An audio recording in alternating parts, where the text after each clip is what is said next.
T-Fade. Yes, sir. Worlds Collide. Yes. Literally.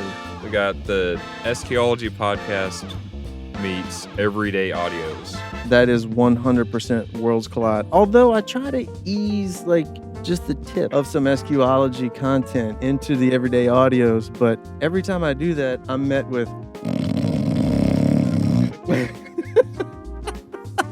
I see it in the chat, a bunch of Z's. Well, everybody falling asleep. My co-host is don't want to hear it.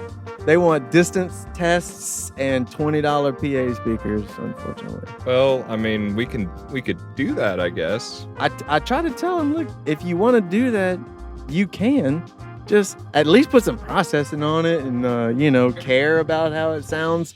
If you want it to sound a certain way from 100 feet away, that's cool. Right. But do some measurements 100 feet away and let's talk. Figure that out. Yeah, let's talk about it. I gotta say, I think we first met maybe at Aggieland 3 years ago. Yes. 3 or 4 years ago, something like that.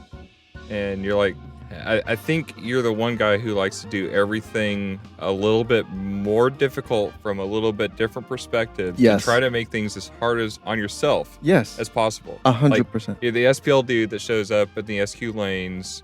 And then the next time, I think it was the second year I saw you at Aggieland, you show up there with, was it a Colorado or something? That's right. And you had the whole interior torn out with that's... foam. Foam egg crate everywhere, for no apparent reason, because it didn't make it sound better at all. Oh my God, no! It probably made it worse. I remember that now. I had tried to erase that out of my memory for a minute, and I remember you saying, "Oh wow, egg crate foam everywhere. This is gonna be like studio levels type. This has got to be great." And then 5 seconds into it, you're like, "Yeah, no." Taylor Fade making sound great again. Making sound egg crate again. Dude, I literally just went on Amazon. Actually, that's a funny story because I was trying to prep my doors and I could not track down a resonance. Right. And I was like, you know what? It's the money round. Who needs door panels? So I took the door panels off and just spray glued a bunch of Amazon egg crate foam to the doors in patches, and then cut a semicircle around the woofer, and then just sort of press fit egg crate foam around the back window. I was like, yeah, reflections. I mean, I got this. Totally gonna fix everything. It didn't fix anything. I'm still planning on doing that in the CRX, by the way. So the egg crate foam has not seen its last days. Great. I think you competed in Mecca too that year, and you were in Extreme or something because of there not being an interior to the vehicle. Well, that was strategic too, because if you compete in Extreme or whatever it was, you got 2 or 3 judges' ears, right? Instead of just one? No, there was 3 judges in every class. Oh, was there? Yeah. Oh, well, I messed that up. Maybe you just thought that that's how you made yourself believe that you were doing good things. It was actually a stock class build that just didn't happen to have door panels over all the egg crate foam. And then you get into cycling, instead of just getting a normal bike, you get a fixie, right? Which again makes things completely way harder on yourself. Obviously, I do. I have this rare talent of making things way more difficult. Start a podcast, but you do it on YouTube instead of. Bruh, I'm not the technical brains behind our podcast, Everyday Audios. Shout out. That's Skip, and he's supposed to do all the audio stuff. So after this is over, you're gonna have to tell me how to get all that stuff on the audio only side, because we actually get that comment a lot. Can you put it on SoundCloud or whatever, so I don't have to watch your ugly face for an hour and a half?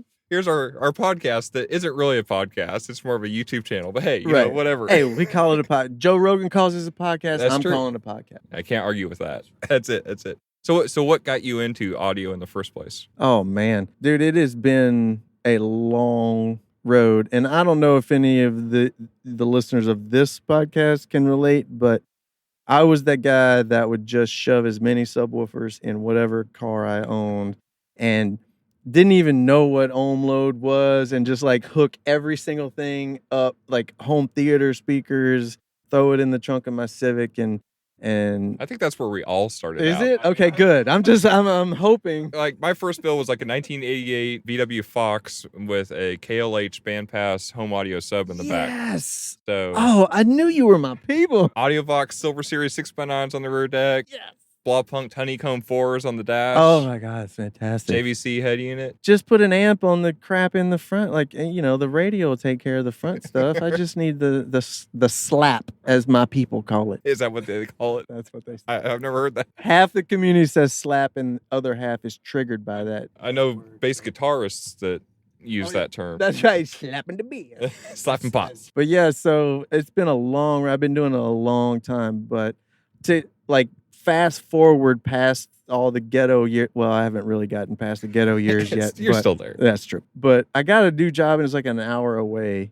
And I had a Lexus IS 300 at the time.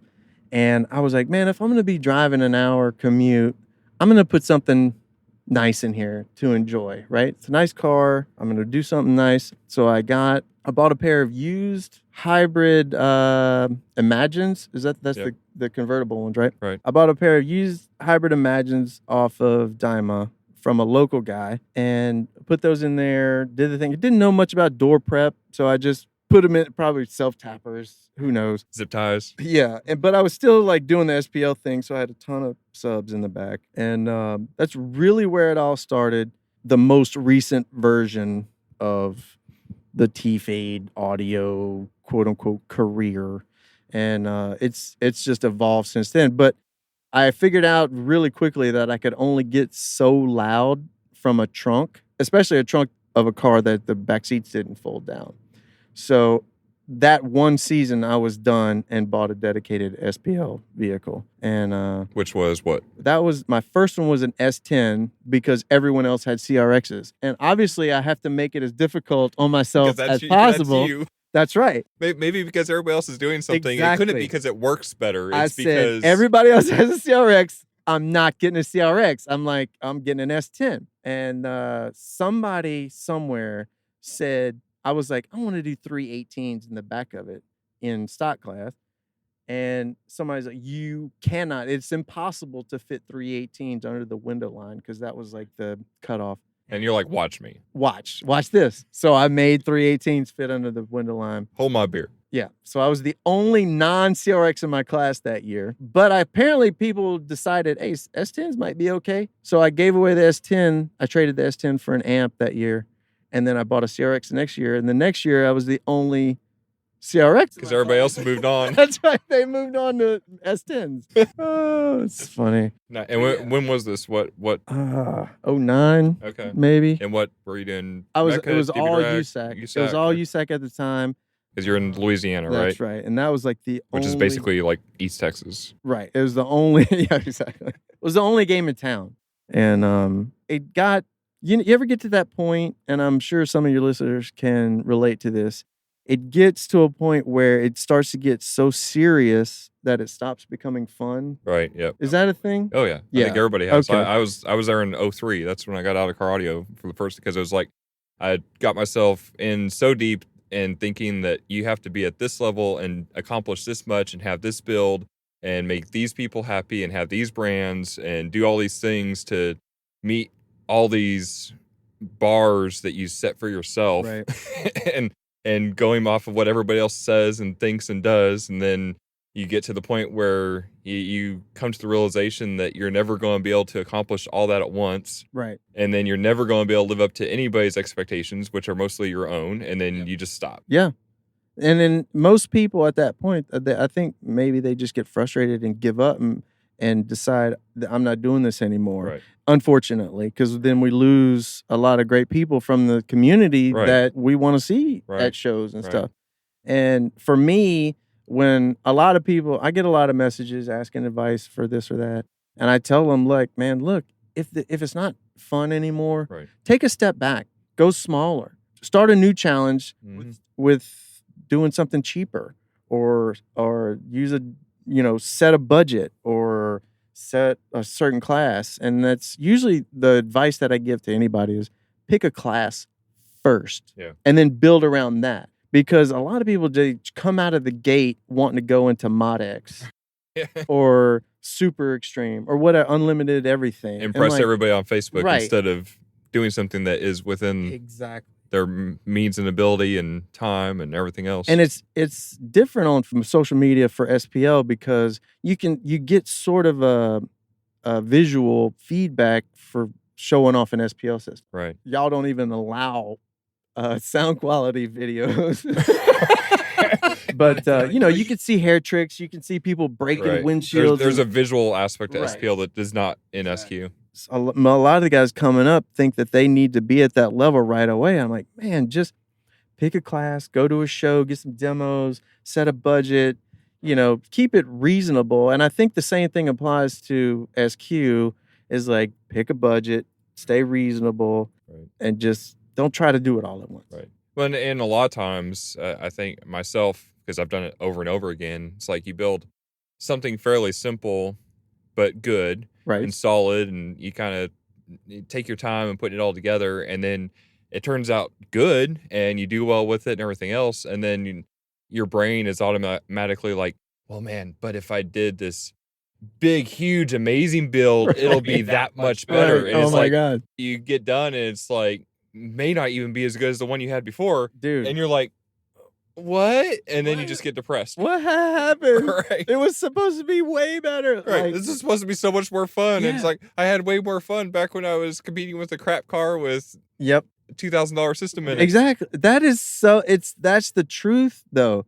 It's the truth. Like, how can you have fun if you have, man, I don't even know what some of these guys got invested in their cars, but I could guess, how do you have fun if you're not winning with like 50 grand into a system? Right. Holy crap. Well, and you set the bar so high then, and you've talked so much crap on Facebook by that point that you that's true. You have to meet the certain standard at that point. There's so much crap talking in SQ. I mean, it's low key, but it's there. Oh man, it's mostly in the form of legal papers. It's like, I'm going to serve you, good sir. I see your 83. I will make that an 83.25. Oh man, but yeah, it's so. If you could speak to our audience just for a minute about one of the biggest criticisms of SQ that I get from our people is that it's subjective, right?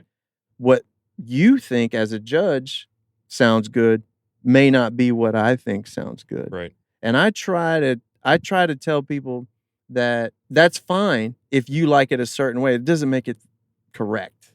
So how would you explain to, say, our listeners just what is correct versus what you prefer? Well, I would say there's undoubtedly a certain amount of subjectivity to it, and it's just a different paradigm.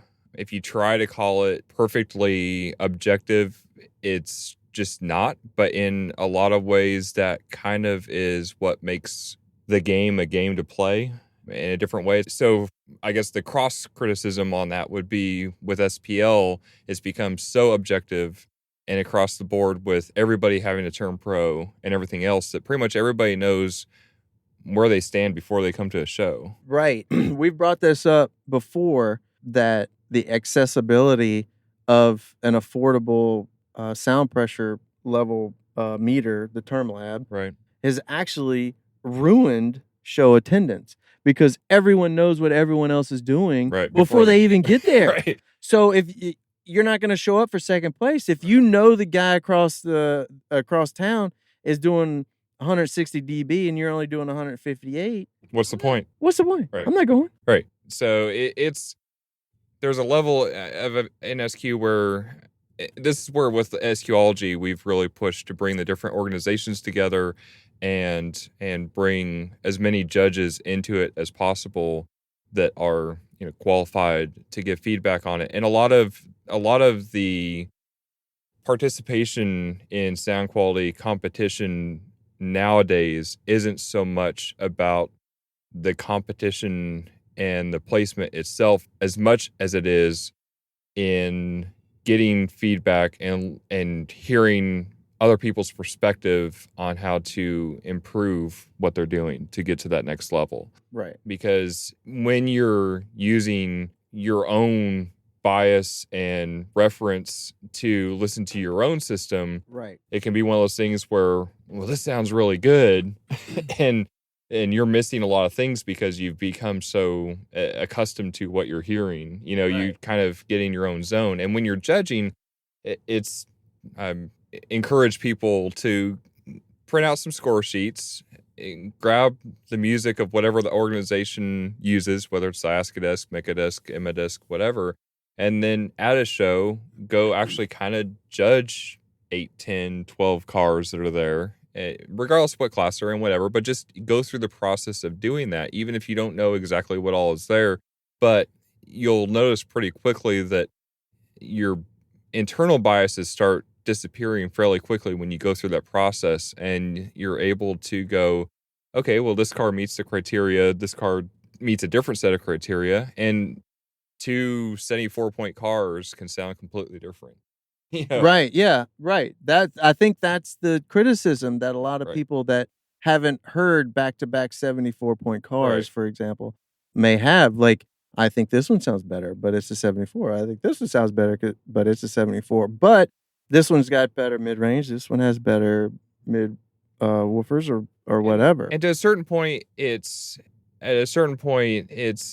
kind of who brought it that day and played the game the best that day. I mean, it's like how much does, like, is this car, let's say, for example, those two 74-point cars. Mhm. How much does this one is more fun to listen to? Does that come into play at all? Because I mean, we all know mid bass and sub bass is fun to listen to, but how much does that come into play at all? It does to a certain degree. I mean, the number one thing, whether it's Ayaska, Emma, or Mecca, I think the biggest thing that comes across in any of it is trying to have a balanced presentation that works to the strengths of the vehicle and the build. So when you're judging a vehicle, and you don't want anything to stand out in terms of good or bad. If something really Right. stands out as being, oh, this car has a ton of mid bass, well, that doesn't make the presentation of the entire thing necessarily correct, because the mid bass, okay, you might get a better mid bass score if it's really good and Right. everything else, but then it's covering up the lower mid range, so then I can't give that as much definition. But then, when it comes to balance, sub bass and mid bass are two of the hardest things to really get correct for anybody, because we all have different body shapes, sizes, how we perceive it. The weather can make a difference. I mean, there's a lot involved there. Can you speak on the body shapes and sizes versus mid bass for a second? Because this guy, the guy we just met, Nick. Yeah. I listened to his truck, and it is way, way left for me, like literally right in front of the steering wheel. Mhm. But for him, he says it's right center. But he's obviously a little bit bigger than I am. Mhm. I mean, by like 3 times. And I'm wondering, is that a size thing? I mean, I know competitors have different seating positions for certain. I was gonna say it might be a listening position thing. I'm just wondering, and I don't mean to be offensive here, but is it a volume thing to put it? In some cases, it can be, and I'm not qualified to really go into all of those things. I just know that even myself, being 90 pounds heavier last year to this year, Do you hear differently? Oh yeah, absolutely. Really? And especially in terms of sound quality, I mean, you're not only perceiving the sound in your head through your ears. I mean, how it hits your chest, in the mid bass and the sub bass. I mean, you're feeling it, hopefully not that much, but I mean, you're feeling it in the seat. You're feeling it. It's kind of surrounds you. If you have mid bass drivers mounted in the kick panels, for example, that's going to have resonance into the floor where your feet are. I mean, that's why you see a lot of the sound quality guys put a bunch of towels and foam and stuff on the ground, trying to isolate the sound as much as possible. Because, to back up a second, I mean, in sound quality, especially in car audio sound quality, one of the biggest goals is to really have the car, the speakers, the locations, everything disappear. You don't want to be able to For sure. You don't want to be able to point it where anything is coming from in Yeah. terms of sound. So, for example, I mean, when I was bigger around, if I was in a smaller car, my side of my body is pressed up against the B pillar and the door. Well, if there's door mounted mid bass drivers, I'm perceiving that no matter what, I can't really change things. Also, if you're bigger versus, obviously if you're taller, like I have I'm 6'2", but I have a long torso for that. My legs are more of somebody that's 5'9", 5'10". So if I sit up in a vehicle like a normal person would, I'm touching the ceiling nearly every time. And that changes, that height difference, especially if you're like using A-pillars or sail panel mounted mid-range or tweeters. That height difference can make a huge difference. Like my biggest learning experience that was and to get to your point as far as where that center is, in 2013, the first time I competed the G35, it had sail mounted mid-range speakers, no tweeters. And again, I sit quite high in the vehicle. And for me, the center was nearly perfect. Well, one of the judges was from the UK and she was like 4'10". And I didn't account for her. I hadn't even thought about it, but I didn't account for the height difference at all. Right. And if anybody sat in that car, the seat is basically in the back seats. I mean, Shaquille O'Neal could fairly easily sit in that vehicle. Of course, she's so far back, so far down behind the B pillar. So for her being so low, she wasn't getting the same angle between the left and the right speakers at all.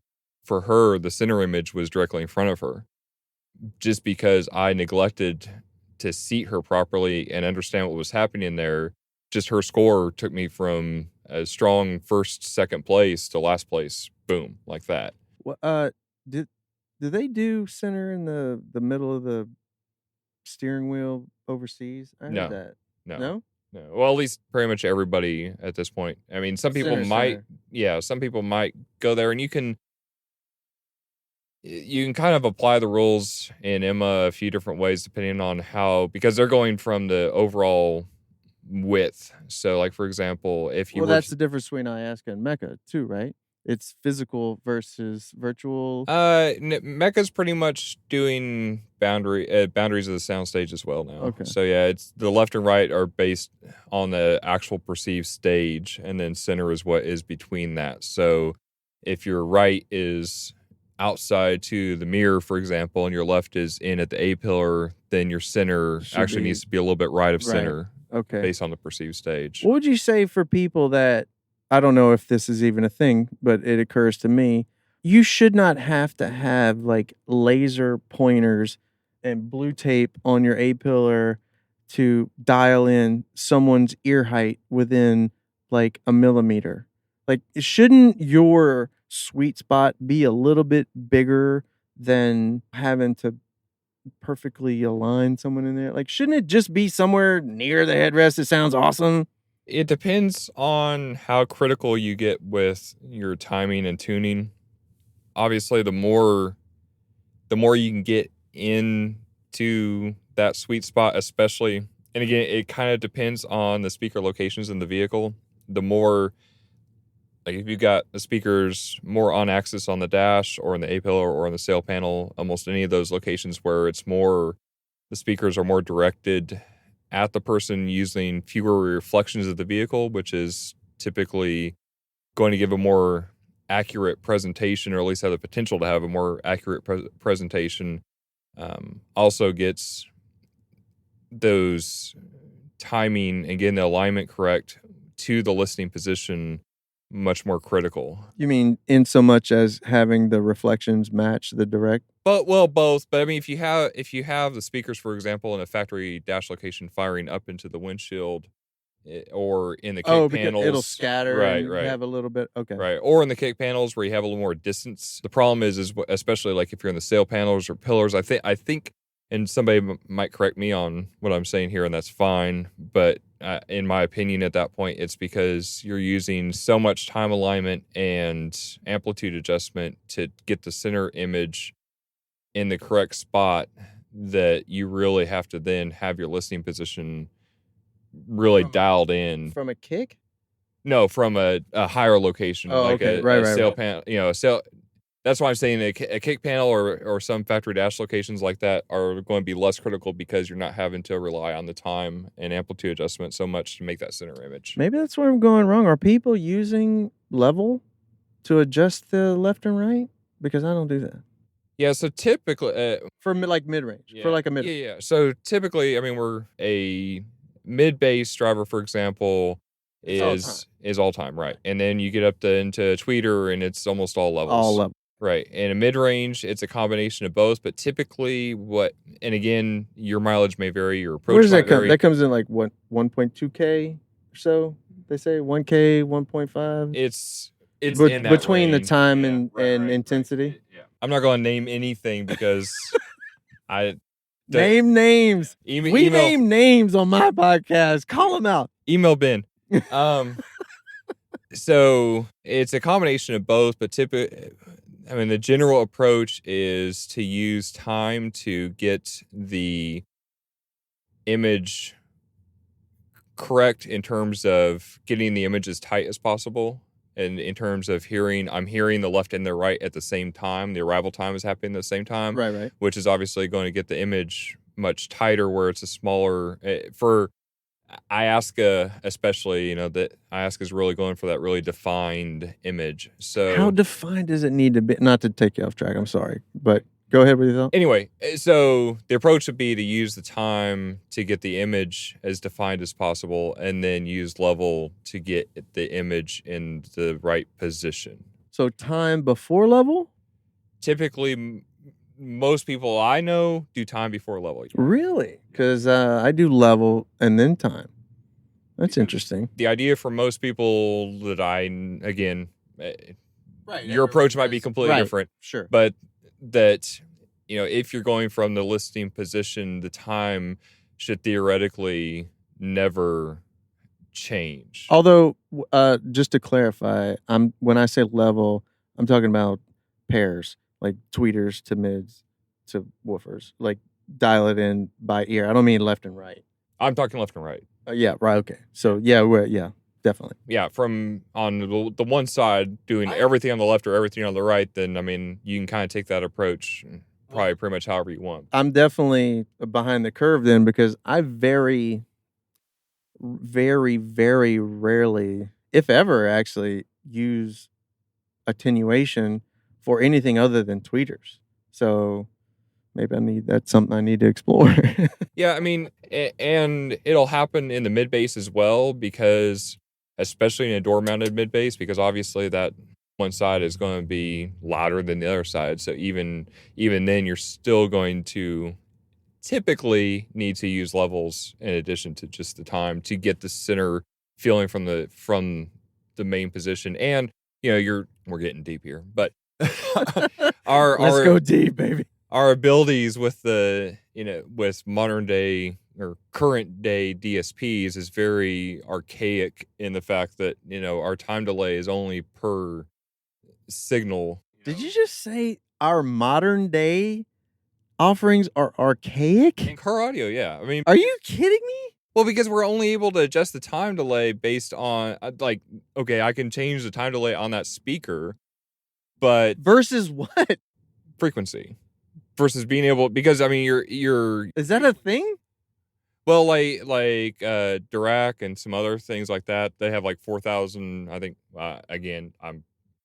they have thousands of different time delay points that you can go on because your wavelength is different at every frequency. Right. So if you're using time to try to get something into phase, then so I can make 2,000 come into phase, but then that's going to throw something else out of phase if it was in phase before. If I have one frequency that's out of phase and I try to use time to correct that, then it's going to push everything else in a different direction because you only have the ability to change that time delay on that entire driver. Okay. You see what I'm saying? Yes. So if we had the ability to change, which all pass filters come into, and again, I don't want to get... Honestly, dude, I have tried, and I don't mean to make myself sound like a moron, but I have tried to wrap my head around all pass filters, and I do a lot of reading, and I consider myself stupid. I'm just kidding. A relatively intelligent person, and I still can't wrap my head around it. Like I don't even understand it. Like I don't get it. What is I'm digressing. Go go ahead with your point, and then you can like try to give me a basic understanding of all pass. I don't know if y'all have talked about it before. Well, we talked about all pass filters. Probably, well, Andy Waymeyer went into it some on his. Is that how you say that? I think so. I could be wrong. I always say Wymeyer. I don't know.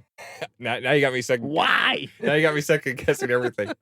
And then we went deep into all pass filters. Probably the best explanation of them came for somebody who used to work at a 4-letter company, and we had to pull that episode, unfortunately. 4 letters. Anyway, so there's a lot of varying uses for all pass filters. People like Natom Budiono or Joe McCabe or Andy, they have much more. Is it just for 2-seat tunes? Well, it's no. In my opinion, no. Where it's more heavily used in 2-seat tunes because in a 2-seat tune with a center channel, you can't rely on time to help get your image correct. Because if you correct it for one side, it puts it out for the other side. 2-seat tunes crack me up, me personally. We are everywhere on this. There is no bringing this episode together. No, forget it. This is how I roll. I am like Captain Digress. So, but we're talking about 2-seat tunes. I mean, we're talking about all pass filters. What were we talking about before that? I think we were talking frequency and time. Right. Your listeners don't care about that. So let's talk about 2-seat tunes for a minute. All right, because nobody cares about all seat. Nobody cares about all pass filters because literally, if I can't grasp it, nobody listening can. I'm serious, like that. I'm telling you, forget it. Just forget about all pass filters. Buy a computer and let your computer do it. Have you ever heard? I'm not sure how that works. What's the computer have to do with it? I don't know. There's probably some processing that can do it for you. Okay, that's my point. But okay, that's my point. Because everything's archaic apparently. Have you ever heard a 2-seat like sat in this seat and then sat in that seat and was like, "Wow, this car sounds great"? Is it in the middle, or do you both have your own center? Like, no, it's in the center. It's in the center of the stage or center of the car, for lack of a better term, for both the left and right. How many people compete in 2-seat these days? Natom Budiono is probably the only one that is doing it and not playing a numbers game. Oh, like just like compromising here and there? Well, no, and not compromising. So typically, I mean, that's what I mean. Like everyone else is playing it sounds a little bit better over here. Right, I'll take an 80 over here and a 70 over there. Right. It's more like, so I competed in 2-seat for a little bit, and it was easier to get better points with a 1-seat tune and let the passenger side just shit on it. Right. Just let the passenger side go and make the driver's side the best it can and let it compromise out, because I think it's almost, and this is where we go back to what your subjectivity side of it, I think it's almost in the judges' heads already that the passenger side is going to be weaker than the driver's side. Because actually, I tried at I was just about to ask. I don't know if you're going to say this, but I was just about to ask: have you ever trolled them? Yes. And tuned it? That's what I was going to say. So yes, in 2000, I think it was 2000. That's awesome. I think it was 2015 Spring Break Nationals with the G35. I tuned it to the passenger side, and I did the same thing at C. I think that year, I think it was 2015. The car was in their ASCA booth at CES as well, and so you know how every time you go to a sound quality event, you have to listen to somebody's cars. They're always like, "Oh, get in the driver's side," right? Obviously. So at CES that year, I had the car buried in the corner and had everybody listen from the passenger side because the car was tuned to the right side. Nice. Yeah. And so everybody's like, "Man, that's amazing," and that's from the passenger side. That's why I love you, Clifton. So this is where I get in, the judges' expectations, because I did the same thing. I competed both in 1-seat and 2-seat in Mecca and Iasca. And so, of course, for standard 1-seat, I had the 1-seat tune tuned to the driver's side. But then for the 2-seat tune, I just have it flipped and tuned to the passenger side. It was not a two-seat tune, but it was tuned to the passenger side. And the judges were in it for like 5 minutes, and they got back out, and they're like, "There's something wrong," because your face is messed up or something. Because it sounds terrible from the driver's side. And they're like in their head, it was like, just judge what's there, man. Right. So I ended up getting it in, just putting the one-seat tune on. I was like, okay, go. You know, that's where almost every car I've ever got in where somebody, again, I'm not going to name names, but there's been so many people who are like, oh man, we figured out two-seat. We got this. Got it. And then you get in, you're like, no, you don't. No, you definitely didn't. You would totally have done better if you just let me do the one-seat tune on and let the passenger side fly, because just, again, the averages in terms of the numbers on the score sheet. Again, and to go back to your subjective versus objective, you know, it's playing the game. I mean, it's part of it. It's one of those things where the best competitors read the rule book, find out how the scoring is done, and learn the judges and all those things, and tune to make that work. They get the feedback, they hit the shows, they get the feedback from the judges, they keep, even if this isn't like, oh, this may sound way better or way worse to you, right? But if you want to win, it doesn't matter. It's one of those things where you're playing a game. Subtle hints to anybody out there that wants to two-seat. Well, and do you need a center channel for two-seat? Yeah, I would say so. Yes. Yes. Yeah, I don't think there's a way around that. I mean, I would say Natan is probably the one vehicle that I have consistently been impressed with over the past few years that is not only consistent left to right, but sounds really good left and right. I've only ever heard two-seat tunes in my life, and they were both compromised, obviously, because you just have to make those compromises. One was at CES, I think it was in the hybrid booth, and we were like laid way back. It's probably the Buick. It had like 16. Oh, that's my car. Was that yours? Yeah. This was like, I don't even know, years ago before we'd even met. I don't know. Was it your car? Probably. If it has 16 subs in it, that was my car. Okay, then it was your car. Was it you that gave me a demo? Probably. It's hilarious. I was sleeping most of that show, actually, because I had driven the car. I'd driven from Atlanta to California to pick up the car, and then I drove from California to Las Vegas overnight to get to CES, and then I was asleep like the rest. Well, Scott was in the booth, and I was starstruck, so I wasn't worried about you. I just wanted to talk to Scott. I didn't worry about you. That's most of my life. But no, it sounded really good. But I thought it struck me that we were reclined so much. But, just a cheat path link. And that's why I said Shaquille O'Neal could sit in that car. Right. That's what I was saying when you put some of this 410 in there. I thought it was fantastic. I wish I could hear it, that same car now, because I've heard so many cars since then. Right. I'm still quote unquote an SPL guy at the time. But the other one was Kendrick Rogers' Escalade that Chris Pate and those guys built, and he wanted to give me an SQ demo. And if you guys don't know what I'm talking about, this Escalade is insane. It is great. Like, it's a pair of 32-inch subs in it. It is bananas. It's bananas. Probably one of the highest quality SPL builds in the world. Seriously, it literally is, because I know all the SPL builds, and this one is crazy. But I was like, let me hear this thing, man. And so I'm going to walk around the passenger side, driver's side, like we do. Right. He's like, no, just get over there. I'm like, come on, man, let me hear the thing. He's like, I'm telling you, I promise you, it's the same. I'm like, I don't believe you. So I get in it, and it's really good. It's really good, but it's compromised. Right. So in my head, and I'm sure a lot of people listening feel the same way, I paid for this sumbitch. I built it, or I paid for it, or I tuned it. Yeah. I don't give a damn what my kids hear. Like, shut up back there. I'm not playing Daddy Shark for the back seats. But have you ever? Yeah, I'd totally do that. I'll get him headphones. Look at this guy here. Yeah. Aaron Hardison is walking by giving us dirty looks. Giving this the stink eye. I got stuff for him to do, man.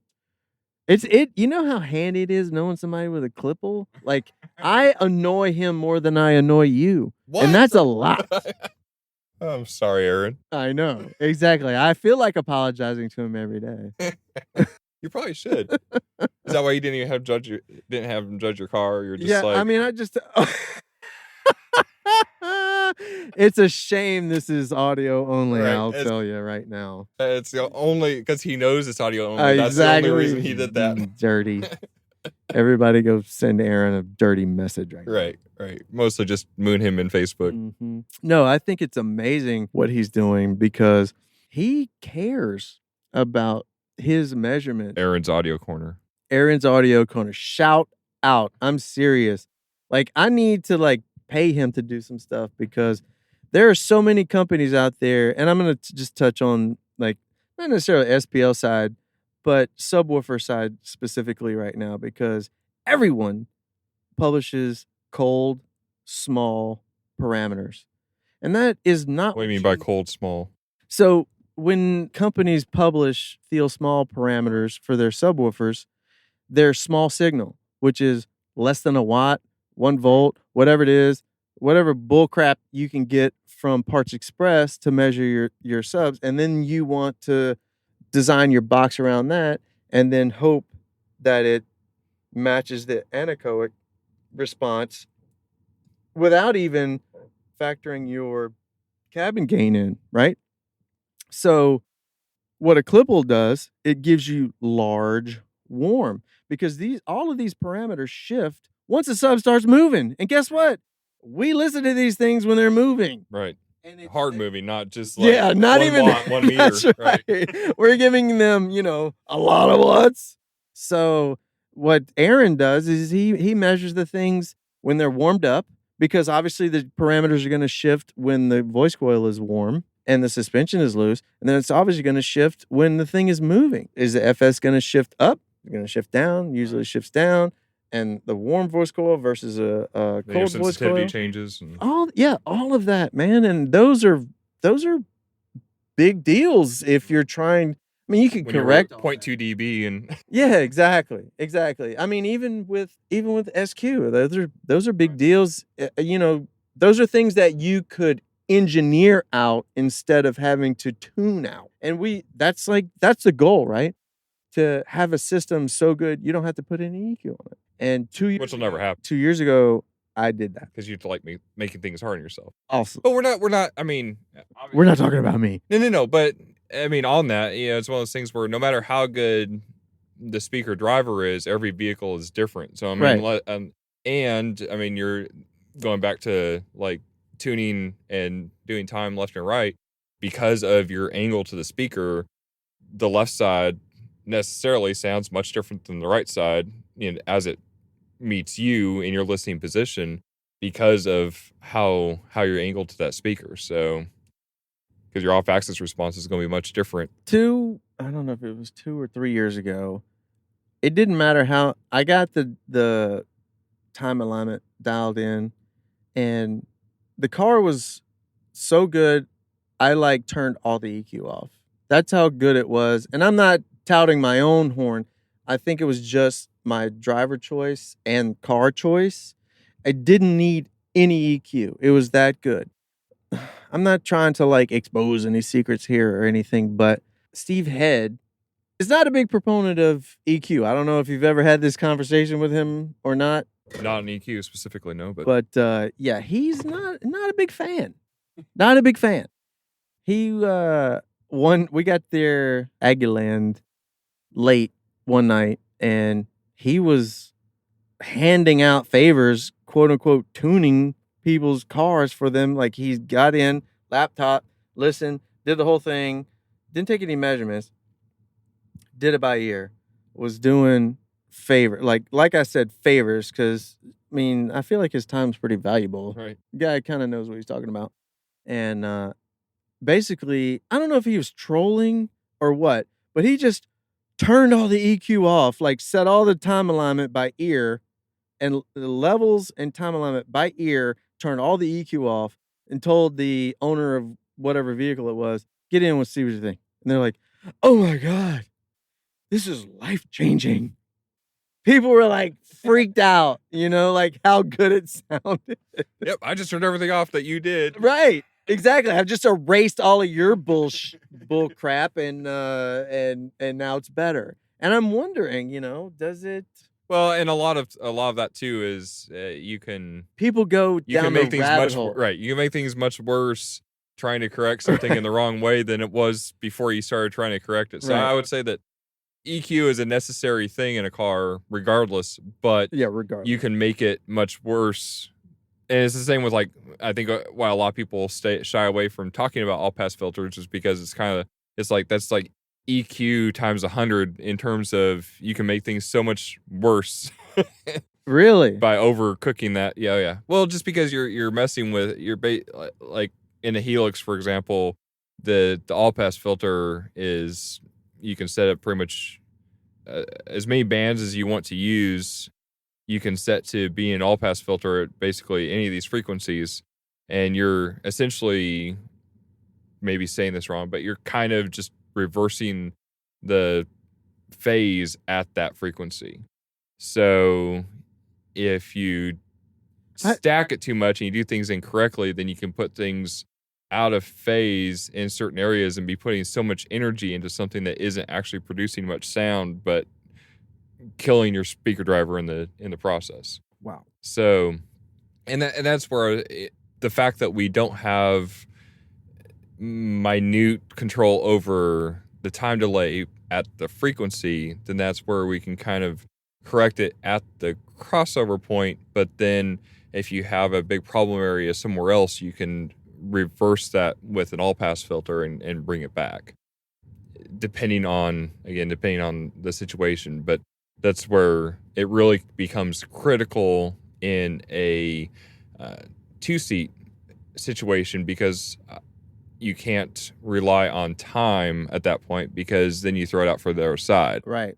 Because the more that I correct something over here with time, it's going to throw it out worse for you. Right. Whereas with an all pass filter, you're relying on levels between your left, center, or right, and all pass filters become much more critical in correcting those phasing issues that you can't do with time. In a 1-seat car, you can kind of you may overcook it, but you can rely on using time a little bit more. We need all pass filters in a one seat. They're definitely useful in a 1-seat as well. Interesting. Yeah, because again, if you have a certain frequency that's out of phase further up, you can potentially use. It may not be the correct way. I may not be describing it correctly, but hey, don't kowtow to your listeners. Don't worry about them comments. They don't know what the hell they're talking about anyway. They're all moron. But if somebody wants to come on and explain this away, I'm That's right. more than willing. If you know more than we do, come on and call in and tell us what's going on. It's binaural at SQLG. So just in case this does get crossover to my side, do amps sound different? I would say they don't sound. The modern day amplifier, I would say they do not sound different enough to spend insane amounts of money on that potential difference. Now, I would say power topology. No, I would say power does make a difference in terms of, if you got a 25 watt amp versus a 150 watt amp, obviously that power is going to make a difference. Or if power ratings are coming into it and somebody is being bogus. Again, this 25 watt amplifier and that 150 watt amplifier, if everything else is relatively the same, then the 150 watt amplifier will be able to do more than the 25 watt amplifier can without running into distortion. But we are doing so many things on the DSP side in terms of modifying the sound. I would say that it would be nearly impossible to find two modern day amplifiers of good quality that, regardless of topology now. Yes. Okay. Yeah. Class D or Class A or Class AB or whatever. Okay. Yeah. Those differences, even if they're there, they should be able to theoretically be easily overcome by all the other things that we're doing after that in terms of tuning. That is literally the exact opposite of what I thought you were going to say. Okay, so we're on to the bonus round now. Now. Oh wait, here we go. No, I was. Oh, you're about to qualify. No, I'm not something. qualifying anything, but Class D amplifiers have a much different way of running into distortion than Class Right, A or Class clipping. AB. Let's just keep everything Right. clean. Don't Right. run it into But clipping. if you're clipping your Class D amplifier, or Class AB amplifier, or whatever, if you're running into that scenario, then you just need a bigger amplifier. Let's say, okay. Well, let me just take that one step further. I know we're running out of time here, but let's say let's say you have a 50-watt Class A, like beast of the beast, best of the best. Right. And then you have, I don't even know, 1,000-watt Class D. Oh yeah, Class right? D every day. And then you run that A into clipping, and then the D still running clean. What's gonna Class D should theoretically be better at that point. Okay, well there you go, straight from the horse's mouth. Well, I mean, not the horse's mouth, because Steve Head, for example, he will He argue will that argue opposite that point all day long. Tony DeMore will argue that point all day long, but DeMore is trying to sell you $15,000 amplifiers too. So. I mean, like the G35 had a trunkload of Class D amplifiers in it. That's right. 750 watt. That's right. It had monoblock. HD750s on everything. Right. Eldridge will argue with. Also had the HD. That's right. HD amps. Maybe it's just the HDs that are magic. Well, I mean, I've had lots of good luck with Class D. Had good luck with the Class AB. I mean, I Hat went with D, right? Oh yeah, yep. Let's see. Andy decided to go with D. Right. Right.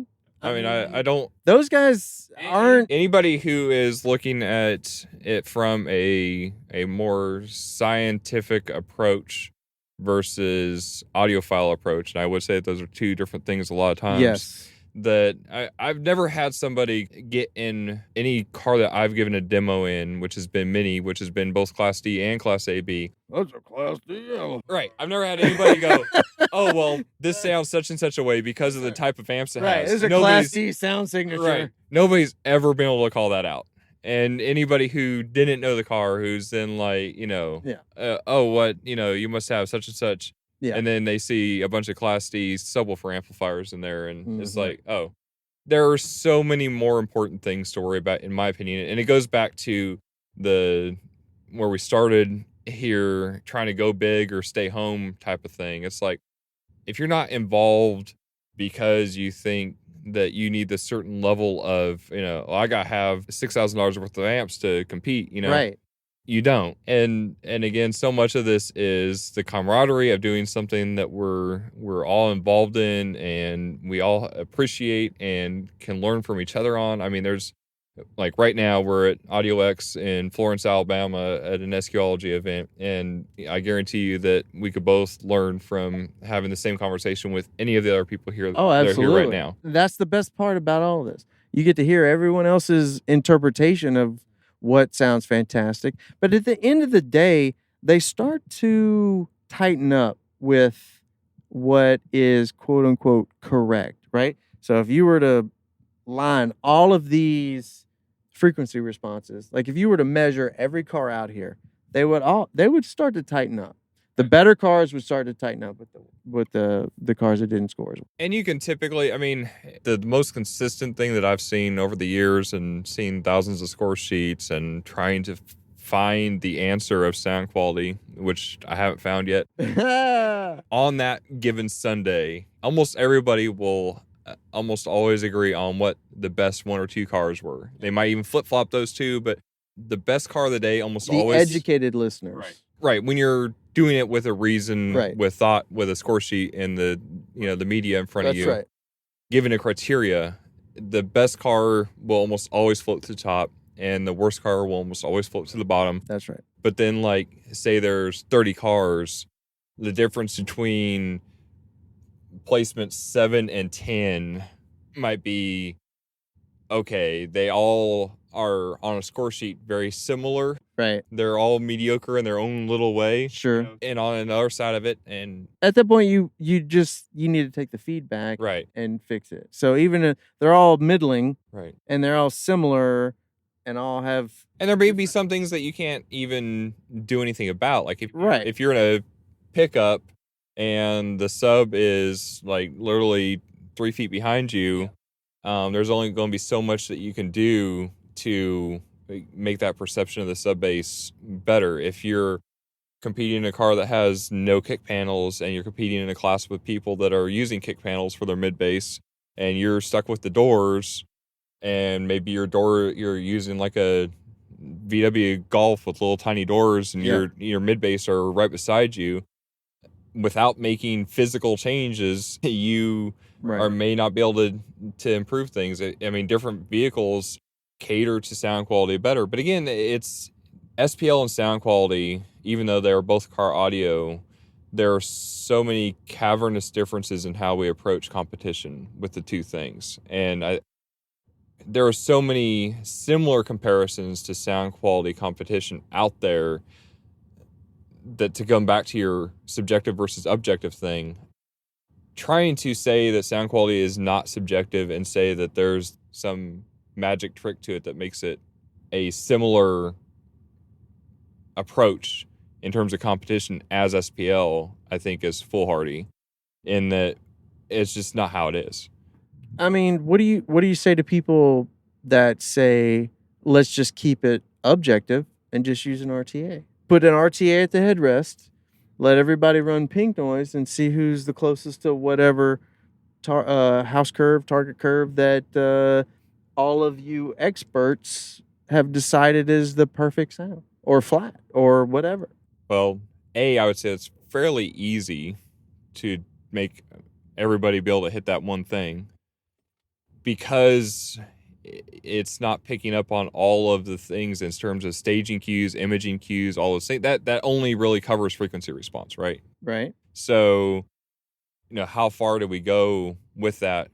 It's very boring. I mean, the fact that we have RTA competition in Mecca and everything now, right? But hardly anybody does that. Like today, when we would. Right, well, it's part of Bobo's, right? Yeah, and we could easily do RTA today. I mean, and have that, but nobody wants to compete in it. So I think that's how DB Drag does it. I think they do an RTA thing, but instead of the objective thing. With sound quality competition is not only just getting together with other people that have a like interest, but also I think it's because of some of that subjectivity that actually brings more interest to it. I think so too. So I think we solved a lot of issues today. I think so too. I think everybody should have a better understanding of what they don't know, and they definitely have a better understanding of what we don't know. They definitely have a way better understanding of what Taylor Fate doesn't know, which is a lot. So, but I like that part. I like the learning, man. Right. I like the science. I like talking to you and to him and to that guy and the person that I think I know more than, that I just learned something from. You know what I mean? I love that aspect. Yeah. I mean, and that's just community. That's a big reason a lot of people get into it in the first place, is because there is that I think as soon as you start presenting yourself as somebody who knows it all, that's when it starts going downhill for you as a person. Yeah. Just because. For sure. And that goes back into those bigger builds and trying to be the expert. It's like you almost always see those people fall off the face of the map. That's right. Faster than anybody else, because they have this perception that they think they need to keep up. And it's like, if you just come into it ready to hang out and have fun and learn from other people and put 100% into it. Humility is like the most underrated trait. Seriously. I mean, I don't have any of it, but I'm the most humble person I know. So one of the things that your listeners may not know, I know a lot of your listeners maybe come from the SPL side. Well, some of them anyway. One of the things that I really, really appreciate and hate, it's funny, it's like a two-way street. One of the things that I appreciate and hate about the SQ side is a lot of competitors pay people to do their builds. I hate it. And it's not jealousy, because I could pay someone to do my shit. I get enjoyment and satisfaction out of doing my own shit. But I also know I'm not the greatest fabricator, so I stay in lower classes because I'm not going to do install just yet. But on the flip side of that, what I really, really appreciate about those guys is they give credit where credit is due. Like, their builds will say, built by such and such on the trunk, or the first thing out of their mouth is, yes, this person did amazing job on this build. Like, they don't try to claim it as their own, versus the SPL side, That happens all the time, and I cannot tell you how much that annoys me. Like, if you're gonna pay somebody to do it, fine. I don't have a problem with it. Built, not bought. Like, that's a whole nother podcast. A lot of the SQ guys, the premise of competition that started out in the beginning was really to build the industry, to build the shops. I mean, Harry Kimura's car that's sitting in there right now, that Acura Legend, I mean, when their team was built around the shop. I mean, same here with Audio X. There's five or six guys here that are competing, that the team is built around the shop, and Steve Cook building these cars, and they go out and compete them and everything.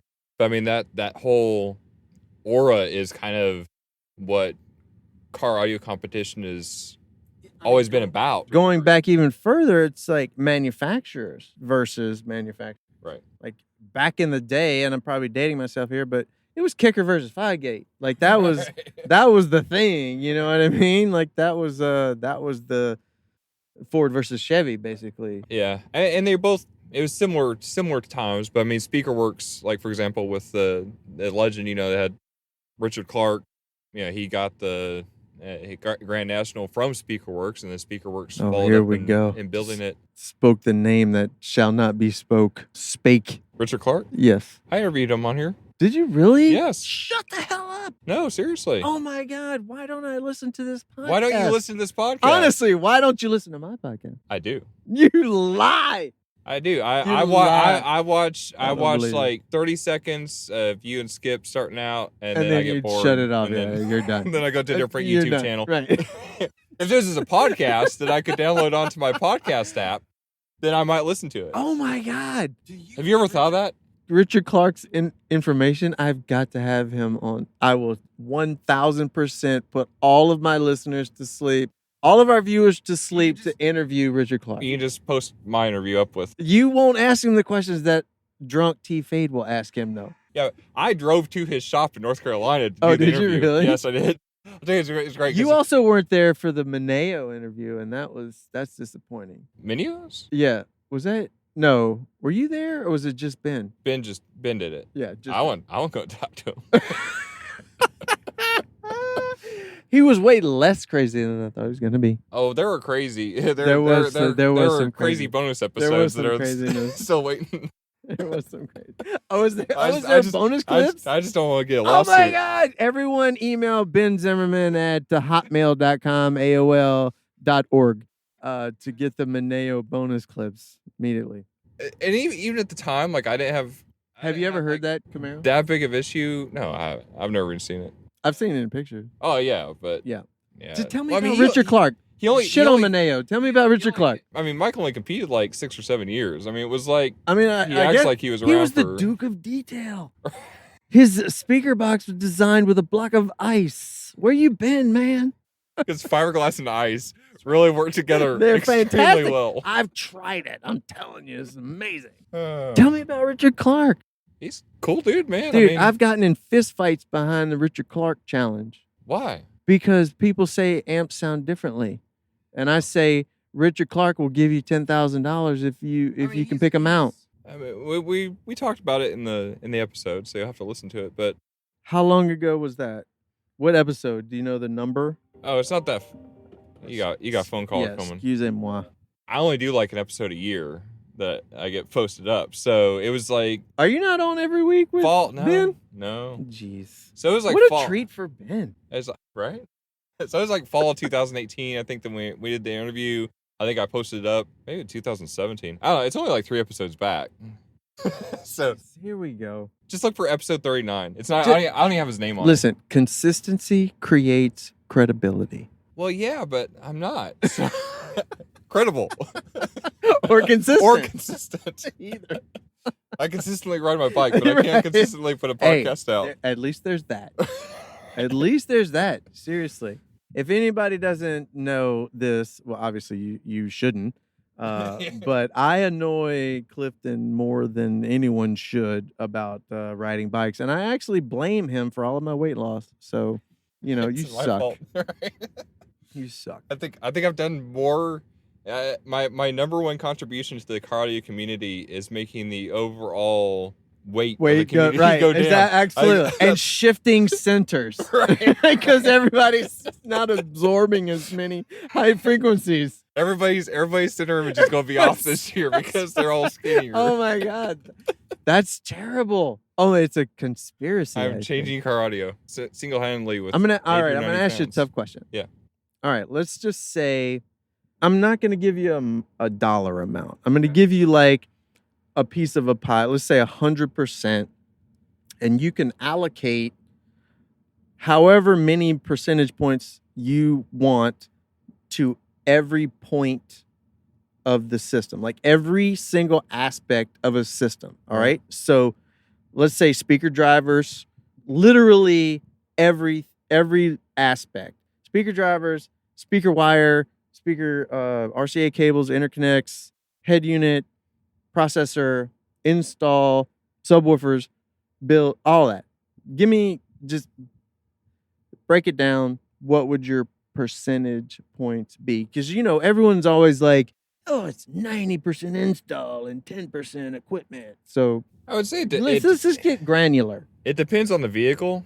Let's say I've got a Dodge Ram versus a Ford F-150. Well, also let's not care about class. Let's just say I don't care about class. I have no class. Right. Okay, so 2 street vehicles, and That's a good class. Yeah. So 2 Mecha street vehicles. That's a great class. One's a Ram and one's a Ford F-150. 2 of probably the most popular vehicles, at least in your state and my state. I don't know. I mean, yeah, those are probably the 2 most popular vehicles. So, okay, there you go. The Ram, you put a full range driver in the stock dash location. You've already got a 6x9. You've got great doors. You put a bunch of about 100% more sound editing than you thought you would have to do in the doors. And you can get pretty much 90% of the way there with that. From there, doing it. But you're not, I was talking about budget. I know, but I'm saying that from that point. Oh, you're thinking it out. Right. Yeah, okay, you're thinking out loud. I got you. Probably with around $600 or $700 from various possible speaker drivers, you could make that front stage done in a factory location with a couple $100, and then $200 worth of, which is probably like door prep. Right, and mounting rings. $600 or $700 in speaker drivers. Probably somewhere in there. Yep. And then from there, tap into the factory location. We didn't pick a budget. Oh, I know. So you're saying, I'm assuming, let's just say $10,000 budget. So you're saying, I'm not going to say. So you're like, I don't know, 10% prep install. In that case, 20% speaker drivers. No, it sounds like that's more than. You're overthinking this. I am. Okay, so I'm trying to tell the people where they should allocate their money. Well, I mean, you need to give them percentages. But it depends on the vehicle. But that's what I'm saying. If like a Dodge Ram is pretty much set up, like you drop in those 4 speakers. What difference does it make? Because in an F-150, you got like 5x7s in the doors and tweeters in the wrong spot. So now you got to get pillars done. So now there's $1,000 there. Well, okay. I'll tell you what. Let's take install out of it. Or you can't. Well, let's take fabrication out of it. Let's say the person listening knows exactly what they're doing. Can fabricate whatever they need to. Okay. So let's take that out of it then, because I mean, obviously you could just drop your shit off here at Steve Cook's shop. Let's just take that out and let's say get less granular, I guess, and say how much of their budget should they spend on speaker drivers versus interconnects versus processor versus amps, subwoofers. Prep is obviously huge. I mean, it's just throw it out there, man. No one's gonna hold your feet to the. I understand that, but it's so tough to say exactly how that rolls out when every vehicle, every approach is going to be different. I mean, you about the crawfishingest person I ever had on this podcast. It's my podcast. You don't have a podcast. You have a YouTube channel. Exactly. Okay, I'll give a couple of my own scenarios. So my Dodge Neon, which is probably the best sounding car I've had, and probably my favorite build, even though the car, I had $1,000 in the car, so that was my percentage. It's a Dodge Neon, right? I had 3s in the dash and 6.5s in the door. So Do they have 3s on the dash? yeah. Damn, I might need to be looking for an SRT4 here soon. So yeah, I would. So Shit. So retail, I had 5, 6, 7, 8, 9, around 800, I guess, in the front stage. Had a single 10 in a. Is that enough? Q-Logic box in the back. That's enough for judging, huh? Not enough for personal preference, but I mean, I don't know.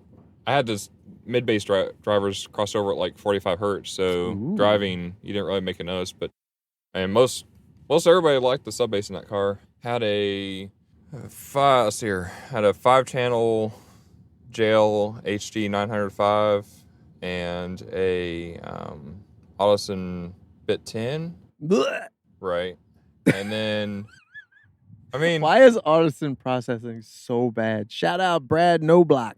Well, I think the problem is that they like design the software tied to that piece of hardware and then never update it. So then like 20 years later, they're still selling the same thing without it being updated. Later on, I switched to I think it was the first Zapco Studio 5-channel. Now, too, they have the DSPs built into the amp. Anybody listening notice he's dodging the question? I'm not, like because because it seems no like a answer. simple question. It's not, seems like a very simple question. So I mean, like I would spend this much on this and this much on that. So I mean, if you're going to set your priorities, here's priorities. That's okay, like so the point of the question. Okay, so my priorities would be first, number one, always on the execution of the install, because no matter what you put in, whether the execution of the install means it's a $30,000 install or a $500 install, the execution is going to be the most important part, based on the vehicle and what you're approaching it by. And that's such a Dyma answer. Dude. That is such a Dyma answer. And then choosing the right speaker drivers for the application. Such a Dyma answer. Which could no one ever gets a straight answer on that form. Ever. There's no straight answer in car audio. Yes, there is. No, there isn't. It's absolutely a straight answer. Which bike do you buy? The one you can afford, the fastest one you can afford, or the fastest one you want to spend money on. I don't know. But are you riding on gravel or are you riding on road? Or, are you? That's different. That's very straightforward. You're making this. You tell me that I'm the one that makes shit complicated or more difficult than it should be. You're making this question way more difficult than it should be. Basically, I'm asking. Execute on the install. Choose the right speakers for the locations at hand. So install is not really. Is it in the budget? Is it not in the budget? So I guess that's a question that listeners have to decide on their own. If you're able to do it or not. That's right. If you could do it on your own, then it's 0% of your budget. So I guess you have to. But it's still going to be time. I mean, you still have to. You have to budget the proper materials. Right. You're still gonna put the time into especially sound deadener and assuming absorption that you have a garage to work like in, which I don't. Right, but that's not a thing. Like time, you're not gonna put a price on time. My time is worth way more than your time. That's true. So let's just. That's why you're able to do a weekly podcast and I'm not. So all right.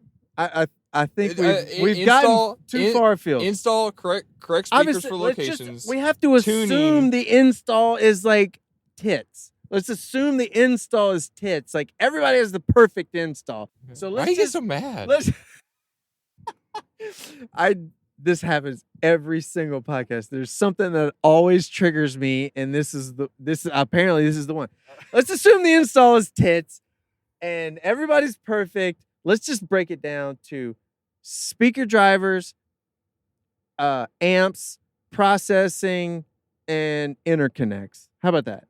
I'll put the interconnects at the bottom of that list, so nobody 2%, cares. No one cares. Right. So Steve Head is wrong. Tenfold. Shout out Steve Head.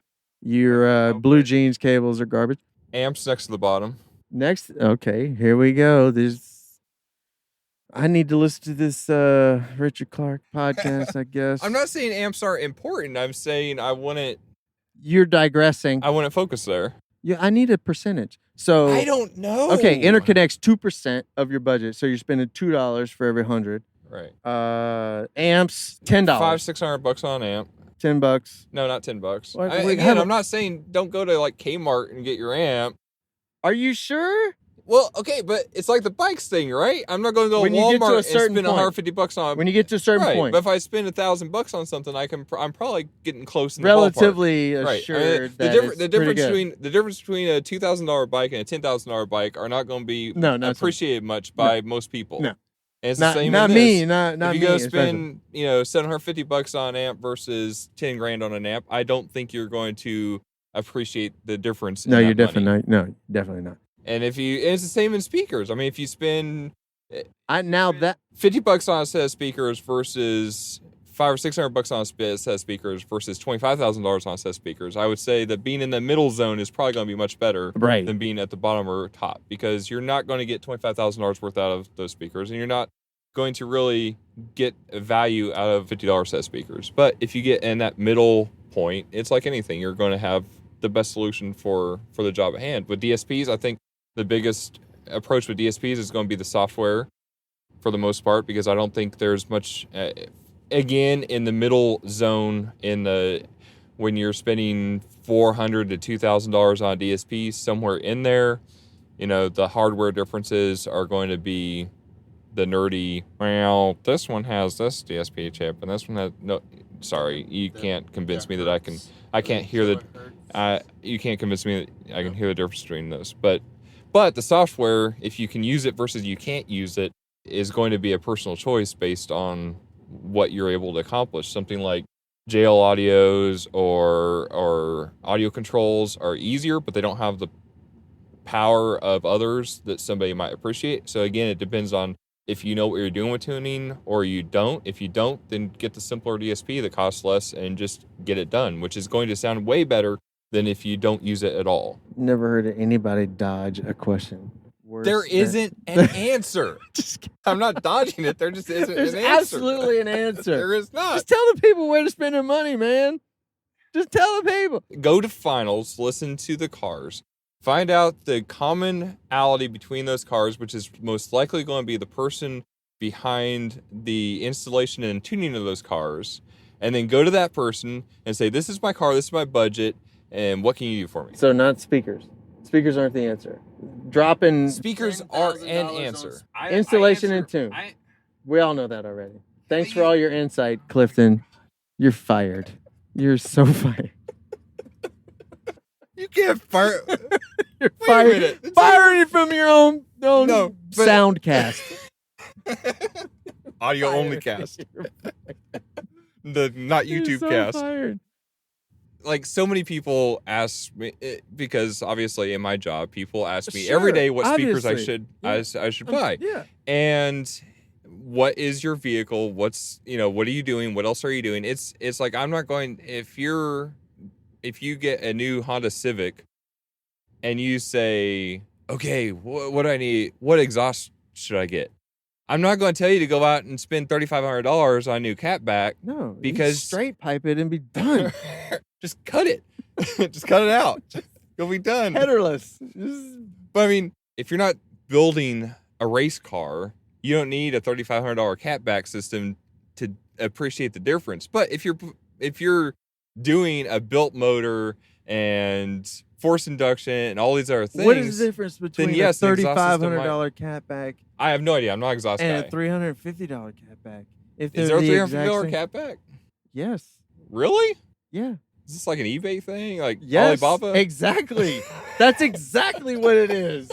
I mean, I haven't bought an exhaust for a long time, but I thought Flowmasters were like $350. So I don't know. Maybe I don't know. Who the hell spent? Only BMW clowns spend $3,500 on a catback. Is that right? Well, Germans. We're calling out BMW people now? Yes. Email Ben Oral at SQL. Email taylorfade@gmail.com. I'm straight piping. Just cut it. I just want to know where people should spend their money. And if they can do their own install and tune, then they should spend their money on speaker drivers. Then they know what they're doing. They'll be able to figure it out themselves. No, that's not true. Just because somebody can lay concrete don't mean that they know how to clog dance. What? You're the worst interview ever. I'm don't know what that means. I don't know what that means. I just Your analogies suck. That was a fantastic analogy. It was not. I'm just saying. It was useless. Dude, just because you can like fiberglass some speakers into your A pillars doesn't mean you know how to tune it. I would agree completely, because you see so many people out there who are amazing fabricators who obviously do not understand sound whatsoever, because they wouldn't be like literally blocking the sound with their beautiful artwork. Shout out Brad No Block. Why you gotta get personal? How did Brad even do that? I don't know. I've gotten off topic now. Were we on topic? No. I digress constantly. I should just change my name to T Digress. The point is that I don't think there's a single answer for you. So yes, there's absolutely. What is it? You tell me that. I'm looking for it. You're not gonna find it. I want you to give me the magic pill, and There's all no the listeners. There's all no the magic listeners pill. right now. They've been hanging on. They aren't. They've been gone like for on 45 edge minutes. of their seat, waiting for you to tell them, give them the magic pill to make their car sound better. What is it? Pay somebody else to do it? Get feedback, and improve. Effort. Nobody wants to hear that shit. But okay, how do you ride a bike faster? Well, that's different. No, it's not. That's physical. So, but this is too. I guess you have to get better with feedback. You get better with feedback and feedback. improvement. Feedback is the big deal, right? Go to a sound quality show. Right. Listen to some cars and be honest about how your shit sounds, and be honest about how someone else's sounds. It's like somebody else who will remain nameless in the Facebook and groups world. But if you never get an evaluation of comparison, you can tell everybody that you have the best sounding car in the world, right? It's like, that's what I tell everybody. Everybody on my block says I have the best barbecue sauce ever. If I never challenge that outside of the people who tell me that I had the best tasting barbecue sauce ever, do you really? I do.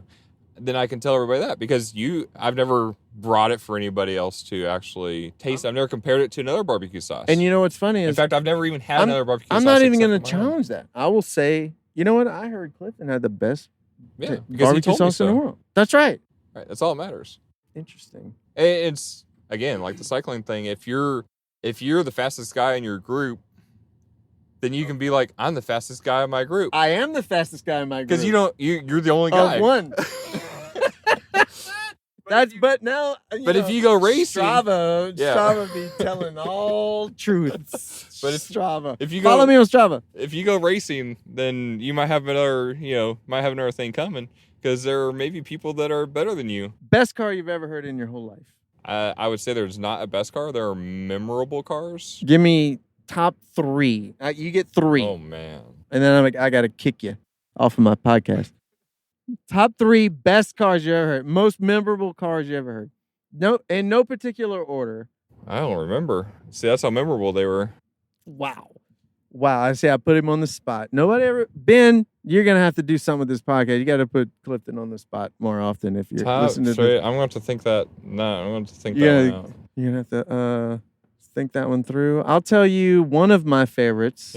While you're thinking. Yeah. Hulk, the Hulk from last year. Yeah. Was one of the most fun cars I've ever heard in my life. That thing was amazing.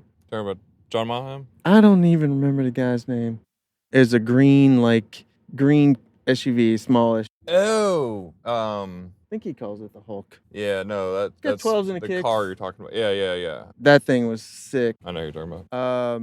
Chad Bowie's truck from a few years ago when he had tins and doors. Right. That thing was a lot of fun. And notice I'm saying a lot of fun, because none of these scored very well at all. Chad Bowie's truck that year, I think middle of the pack, like 15th in the money round. And Hulk last year was like 7th in his class, I think. And then, I can't even classify the NASCAR and some of the most ridiculous cars. They're like, and Head's truck, like you can't even classify them, because they're on another level.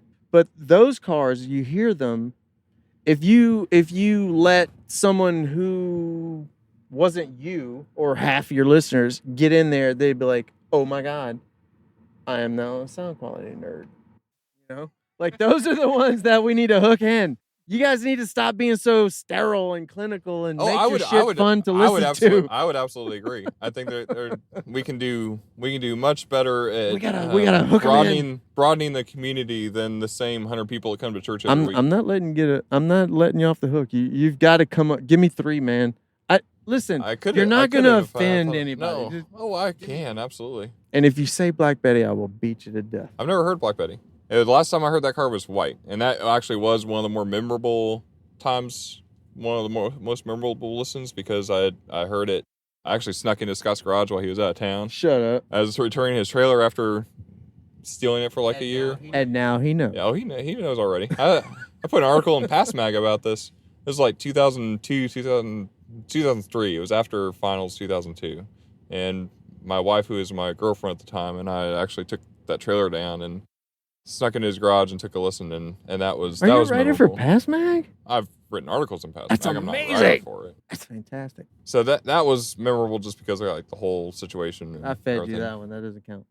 All right, you didn't feed me that. Yeah, It wasn't even Black Betty. 1,000%. The car was white. I fed you that one. And the steering wheel was on still the other need side. 3. I still need 3.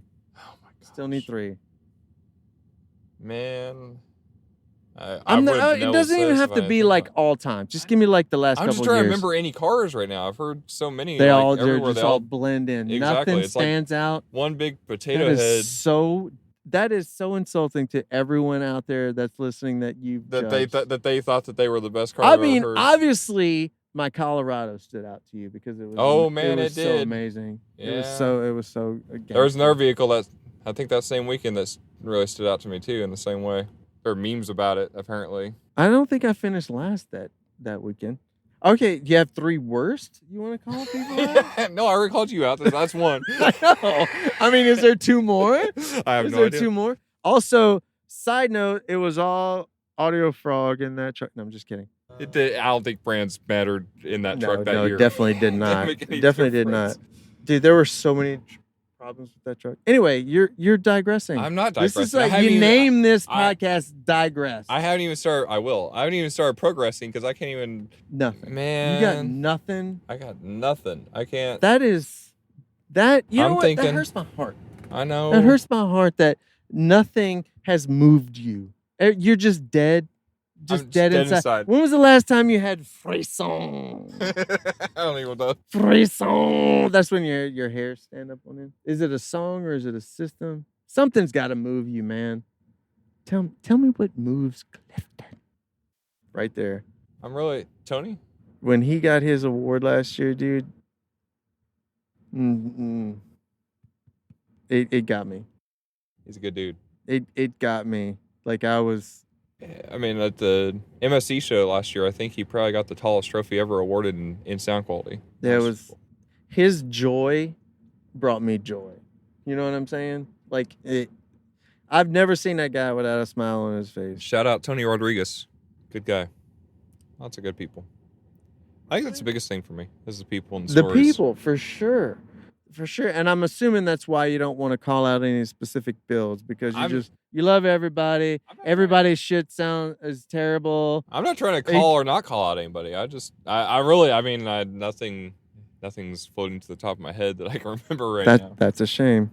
It is. Because it seems like there should be some builds that stand out and or you being put on the spot more often, which apparently doesn't happen enough. Probably me being put on the spot more often. Yeah, that wasn't really a question I was prepared for. And it's what I do to everybody else because I never let anybody else prepare. How many times have you ever told someone after you've gotten out of their truck or car, vehicle, and listened to it, judged it, went through the whole thing, and gotten out of it and you're walking away, how many times have you ever told someone just to burn it?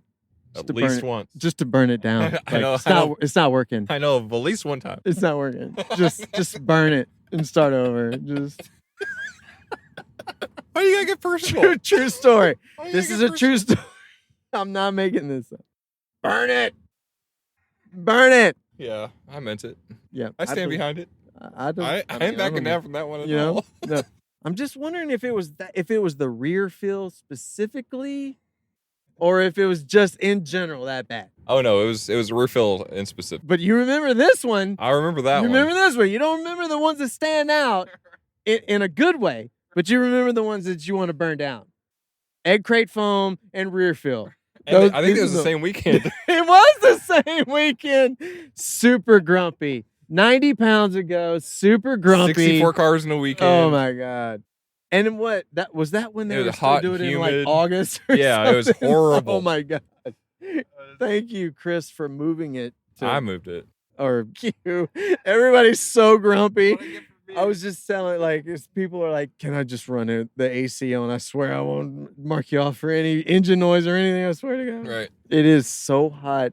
SQ. I don't think people understand. I will say, I think I've told this story before, maybe on here, maybe not, but in one of those years in Aggie Land, everybody was arguing about window coverings or not having window coverings. Right.